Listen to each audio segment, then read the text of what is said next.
I wake up before the alarm. The room is still dark. The ceiling fan makes a soft, tired sound. For a moment, I lie in my bed and try to remember a time when waking up did not hurt. Then I hear a small voice. "Mom, water." My son's voice comes from the old pull-out couch on the other side of the room. I sit up, my back stiff, and reach for the plastic cup on the crate we use as a nightstand. "Here, Josh," I whisper. He drinks with his eyes closed, then turns over and sleeps again. He is 8 years old. When he sleeps, he still looks like a baby. I turn my head to the corner near the window. My daughter Lily is curled up on a thin mattress on the floor, her headphones still in her ears. She is 15 and likes to say she is not a kid anymore. But sometimes when she is angry or sad, she bites her lip like she did when she was 3.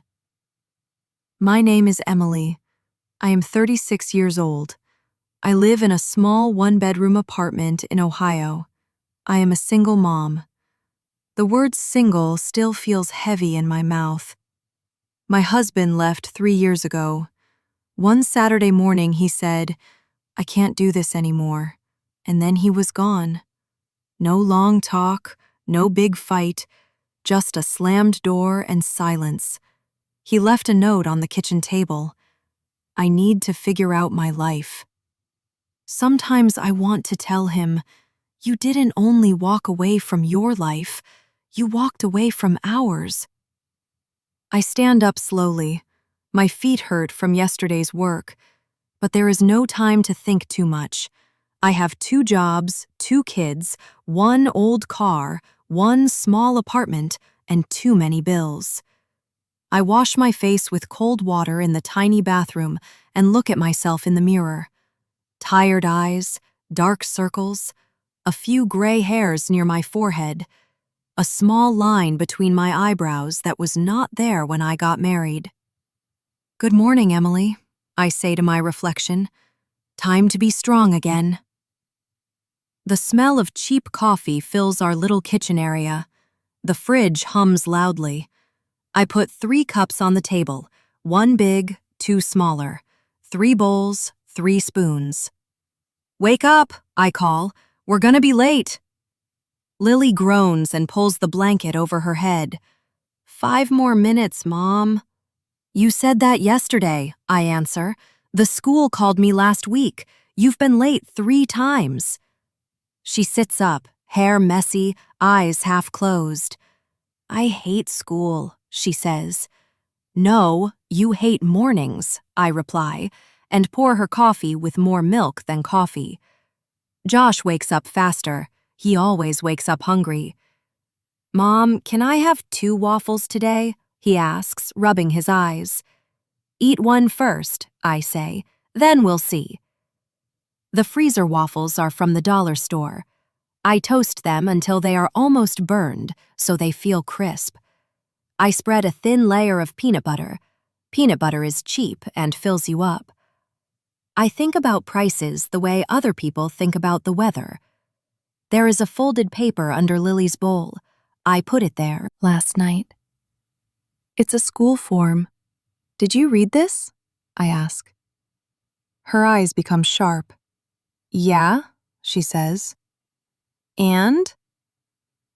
"And I threw it away," she answers, looking down at her coffee. "A girl from your art class sent me a picture of it," I say softly. "Her mom texted it to me. She said you forgot your copy." Lily's cheeks turn red. "It doesn't matter," she says. "I'm not going." I take the printed form from my pocket and smooth it on the table.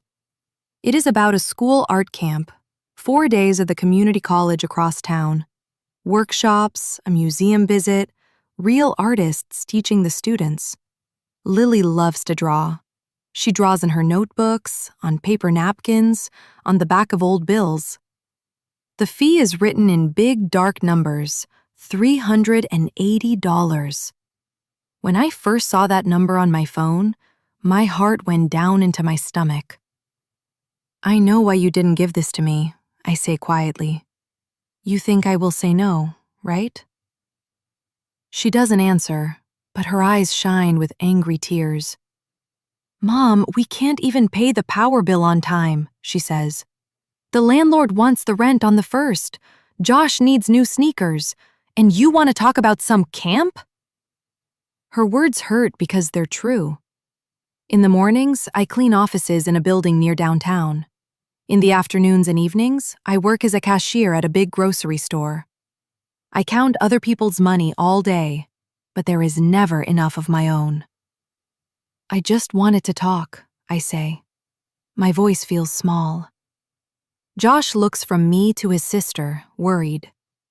What camp? He asks. Nothing, Lily says quickly. It's for high school kids. I see the hurt in his eyes when she says that. In this family, someone is always too old or too young for something. Finish your breakfast, I say. We'll all be late. On the way to the office building, I sit in my old car and hold the form in my hand. My fingers press the paper until it gets soft at the edges. At a red light, I see a woman in the car next to me. She is talking on her phone, smiling. Yes, it's like $300, she says, but it's the museum in Chicago. Of course we're sending her.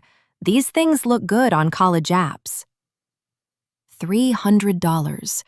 For her, it is, of course. For me, it is rent, or gas, or groceries for most of the month. My chest feels tight. I turn up the heater and look at the gray winter sky. Bare trees, old houses with peeling paint, kids walking to the bus stop in big coats. I think about Lily. She was so quiet after her dad left. For months, she hardly talked. Then one day, she brought home a drawing from school.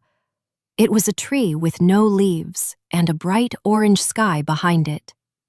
My art teacher said it's really good, she told me, almost shy. Since then, she fills page after page with drawings.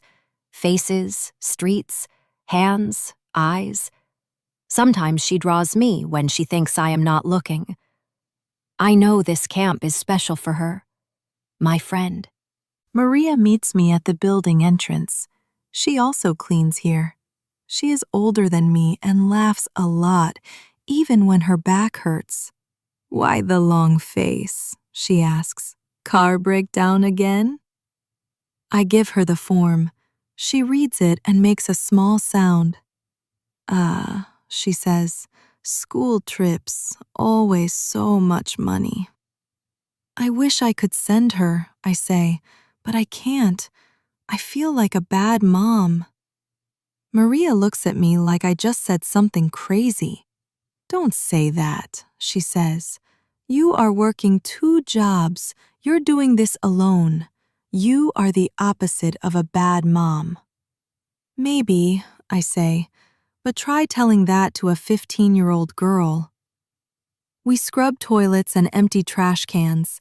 Office workers walk past us, talking about meetings and vacation plans. They almost never look at us. Sometimes I feel invisible, like a moving piece of the wall. At our short break, Maria opens her lunchbox. You know, she says between bites of a sandwich, my grandson's school has something like, what is the word? A scholarship.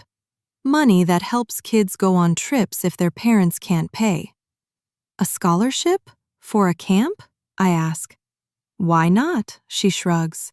Maybe Lily's school has something too. You should ask. I don't think so, I say. I feel my face get hot. I don't like to show our money problems to people. How will you know if you don't ask? Maria says. What is the worst thing that can happen? They say no. Then you are in the same place as now. Her words stay in my mind when I drive to my second job at the grocery store. They are still there when I smile at customers and say, "Hi, how are you?" And, "Do you have your rewards card?" 20, 30, 50 times. By 9 o'clock, my feet are burning. My head aches from the bright lights and the beeping of the scanners, but my mind is still busy. Ask. Try. When my shift ends, I sit on a plastic chair in the break room and take out my old phone. My hands shake a little. I open the school website and find Lily's art teacher's email. There's also a phone number. I stare at the screen, my thumb heavy. Then I press call. Hello? A woman answers. Hi, Ms. Carter? This is Emily Brooks. I'm Lily's mom, from 10th grade art. Oh, hi, Ms. Brooks, she says kindly. Lily is very talented. What can I do for you? I take a deep breath. Lily showed me the art camp form, I say. She really wants to go, but the money is a problem for us. I wanted to ask if there is any way to, I don't know, pay in parts, or if the school has any help for families like us. There is a short silence. I almost say, sorry, forget it. But then she speaks. I'm glad you called, Ms. Carter says. We actually do have a small scholarship fund for art students. It's not on the form, but it's there. I can't promise the full amount, but I can talk to the principal. Maybe we can cover half. Half. The word feels like fresh air in my lungs. Thank you, I say. My voice shakes. Thank you for even thinking about it. I want Lily there, she says. She works hard. I'll email you tomorrow, okay? And please don't feel bad about asking. That's why we have the fund. When I end the call, I sit with the phone in my hand and close my eyes. For the first time in many days, I feel a small light inside me. At home, the kids are already in the apartment. The living room and bedroom are really the same room. Lily sits at the old coffee table, books open, one earbud in. Josh is on the floor with his toy cars. The room smells like boxed mac and cheese. My neighbor, Mrs. Green, must have given them dinner again. She knows some nights I come home late. Sorry I'm late, I say, kicking off my shoes.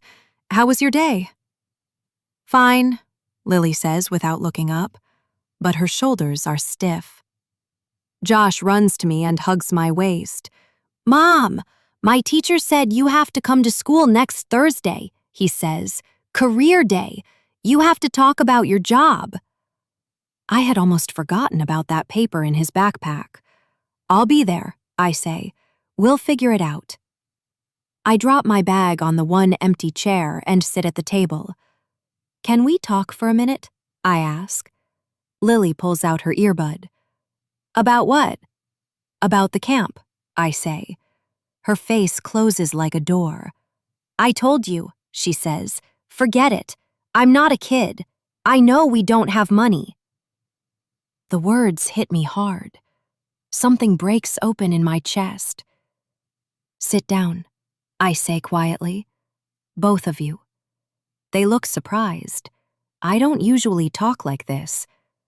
Josh climbs up on the couch. Lily sits across from me, arms crossed tight. I pull an old shoebox from under the table. It holds my money and my important papers. I dump everything out on the table. My pay stubs, the rent notice, the electric bill, a few crumpled dollar bills. This is our life, I say. Right here. This money, these papers. Lily frowns. Mom, what are you doing?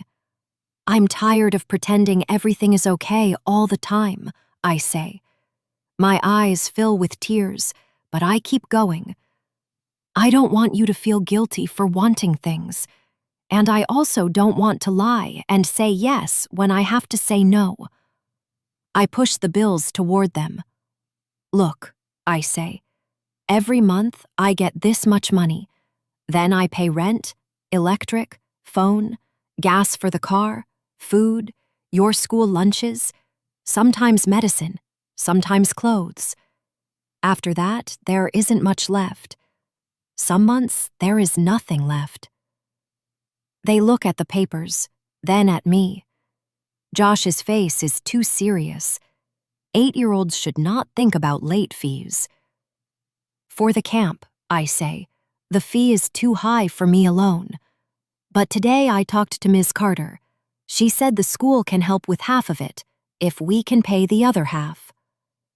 Lily's mouth opens a little. You called her? She whispers. Yes, I say. I felt ashamed at first. I hate asking for help.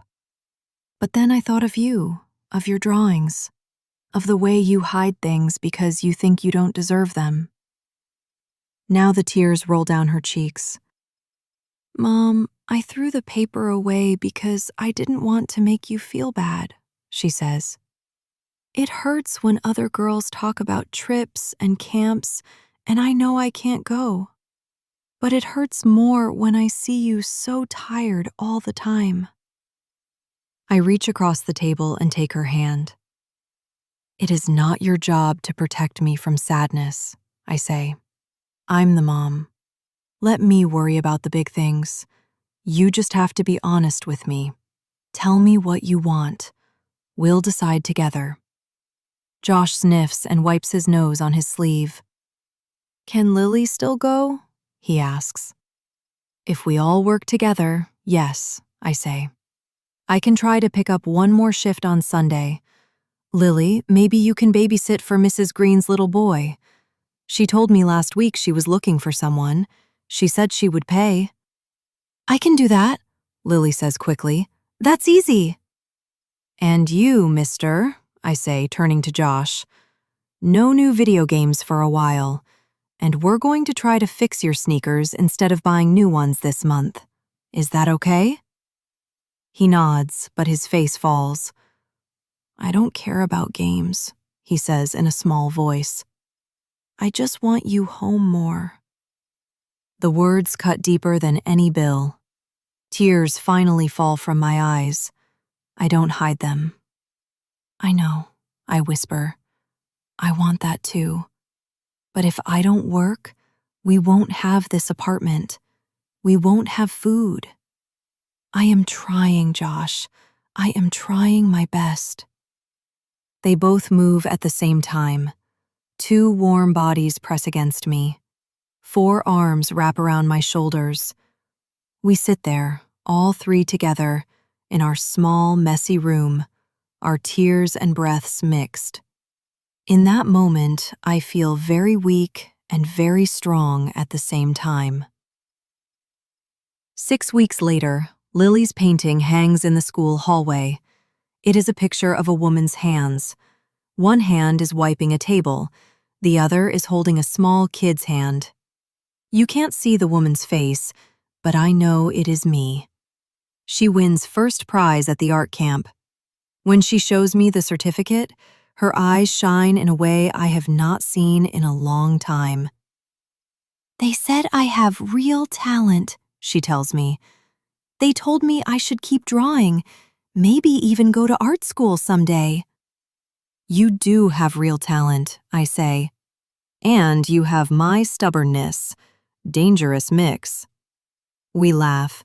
This time, there is more light than pain in the sound. Josh does not get new sneakers yet, but he joins a free soccer program at the park. A college student from our street coaches the little kids on Saturdays. Mom, look, he shouts one evening, running up the stairs, hair wet with sweat. I scored a goal today, a real one. He kicks an invisible ball in the air and almost falls. I catch him and pull him into a hug. That's my champ, I say into his hair. At night, when they are both asleep, I sit at the wobbly table with my cup of cheap tea. The room is quiet. The traffic outside is a soft hum. The bills are still here. The money is still tight. But something is different now. We are not just three tired people in one small apartment anymore. We are a team. We share the truth. We share the weight. I think of my ex-husband then, somewhere out there, still figuring out his life. I look at my two sleeping kids and feel something grow in my chest. It is not anger this time. It is pride. I found myself too, I whisper into the dark room. Right here, between school forms and late bills and cold coffee. I found myself in these 3 cups on this table. I am still tired. I am still scared many days. But I am also standing. I am Emily. I am a single mother. This is not a perfect story, but it is ours, and we are still writing it together.